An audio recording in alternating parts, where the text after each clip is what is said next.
So, first, thank you so much. I appreciate it. As you can see, this is my home office. Got Josie's drum set behind me.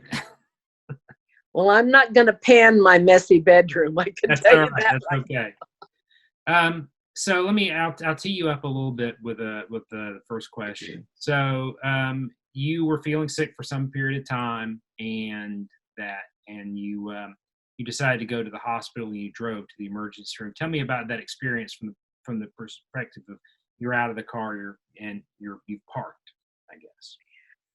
I got out of the car in the very small short-term emergency waiting room and immediately noticed that there was a tent set up in the parking lot and a number of those like orange cones and things, uh, and was met as I walked up by a security person who directed me to go down this maze of cones, where I was met by 3 or 4 personnel who asked why I was there, took my temperature, and did a few triage questions like, why was I there and what were my symptoms? And this was done outside. And these folks were wearing the mask and the gowns. That didn't take but a very little bit, and I was directed inside, where I was met by another nurse who took my blood pressure. And I was in a small room, a small triage room. I don't know if I even sat down. It was very quick. And then I was taken out to the waiting room and asked to wait. And there were very few people in the waiting room. People were easily able to spread out. It wasn't any time. Yes? Why do you think that it was so easy to get into the waiting? Why was the waiting room in the emergency room so sparse? You'd think it'd be crowded.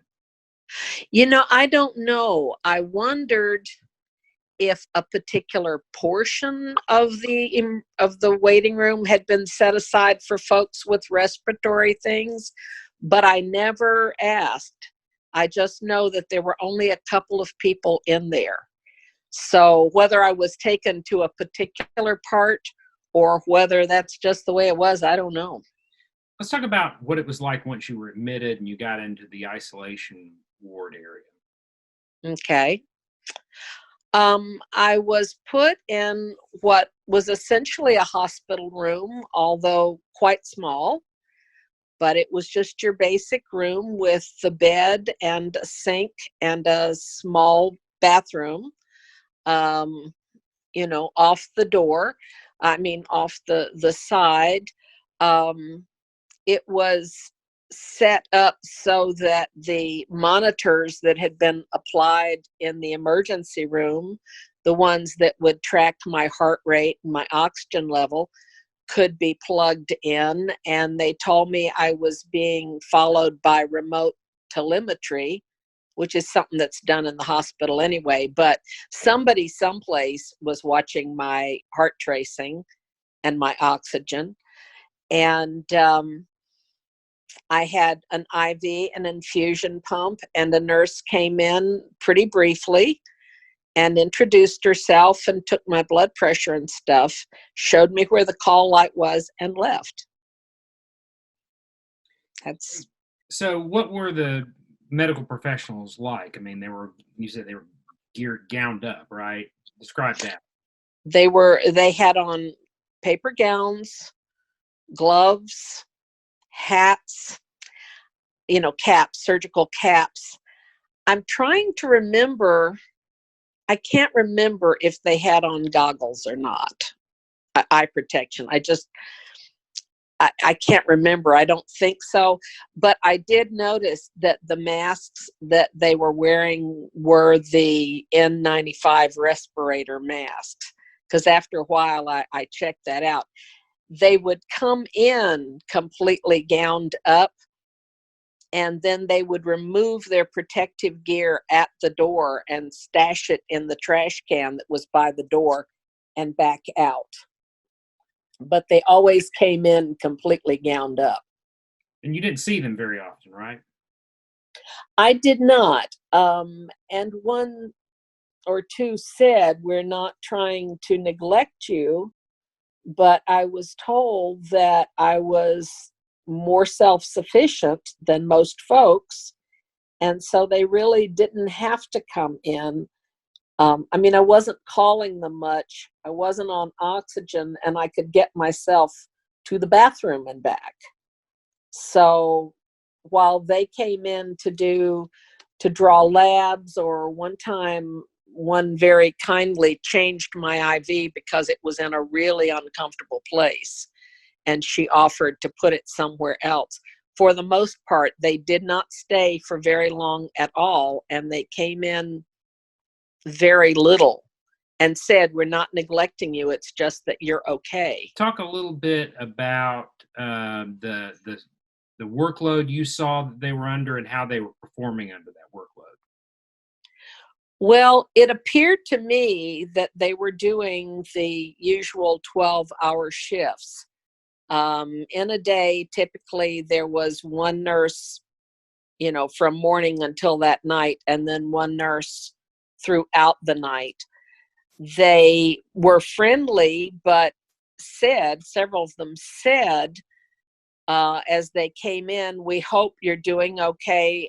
If you need something, let us know," but told me they were very, very busy. And while they were always very professional and certainly didn't talk about any other patients, I was told at one point that just as soon as someone would be discharged, there'd be someone right behind uh, to take that place. And several of them mentioned that they were very busy. So that's what they were saying. Talk about the character of the nurses. You told me about that last night. I was really impressed by the character of the nurses. They were patient, they were professional, but as I got to chat with them, however briefly, as they came in and out, I was told that they were volunteers. I don't mean that they didn't get paid, but that they were willingly on this unit, which was a new unit, pretty much created just in the last little bit. One mentioned that she thought it was appropriate for her to be there because she did not have children. And another mentioned that she thought it was okay to be there, even though there was some concern among older relatives in her family because her children were grown and out of the house. In introducing themselves or chatting, each one that I talked to, and there may have been others, but all of the nurses that took care of me mentioned in one fashion or another that they were ICU nurses. Now, one mentioned she was an ICU nurse in neurology, and someone was from an ICU somewhere else, but they were obviously all highly trained critical care nurses. They were just calm and competent and very, very professional, but really human too. And you got a sense from this, and you from your background as well, what sort of our expectations should be going forward as we're still climbing in terms of cases, right? We're still climbing, and having gotten, as I mentioned to you, I text and talk with fellow healthcare providers, and it seems to be the general feeling that this is going to get a lot worse before it gets better, and that beds and resources are going to be used. The physician that discharged me made very sure that I was comfortable with, and that he also felt that I was stable enough to go home, but said very frankly that part of the reason people like me, not just me, were being discharged, if they were stable enough to go, was to help conserve the resources, specifically this personal protective or protective personal equipment, these gowns and gloves and masks and things that were getting changed all the time.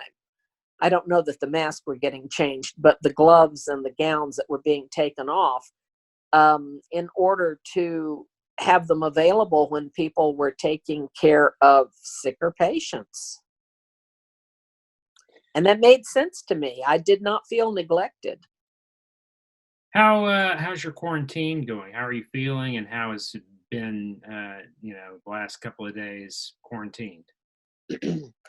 Well, I've kept in touch with friends through email and phone and text. I have to say, if I did not have my cats, I have 3, one outside and 2 indoor ones, I would probably go crazy, because they are living, breathing, warm things that'll come sit next to me that I can touch. But family and friends are keeping very close remotely. But being a real extroverted person and somebody who likes to get out and be with people, that's been hard. And even when I was in the hospital, these very short visits that the nurses would make, there would always be some sort of conversation, and sometimes meaningful conversation, even if it was very short. And that was valuable to me.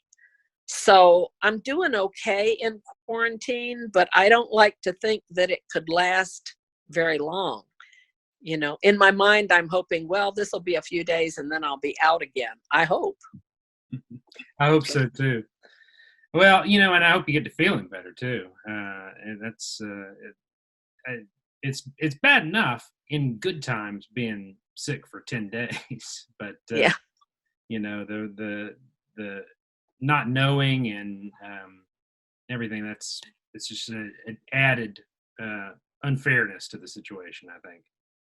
Well, I told a couple of friends today, and one is an OR nurse that is a good friend that I was talking with, that in times past, I've mostly felt better bit by bit, but then I have times when I take a step back, and I haven't felt really great today. But in times past, I would have shrugged that off and said, this is how it is when you have a virus, and it takes a while. I'm more anxious because I am concerned that it might be COVID. But if we didn't have all this going on, I would be doing what I need to do and not worrying about it too much. The other thing is that I happened, before I called you, to reach out to a friend who's also been tested and say, have you gotten your results back yet? And she said, it's been 8 days, and no, she had not. So I do think that it's taking a long time for everybody to get these results back. And my own family is very anxious. They want to know. And I've said to them, it won't really make a difference. But that's not how they see it.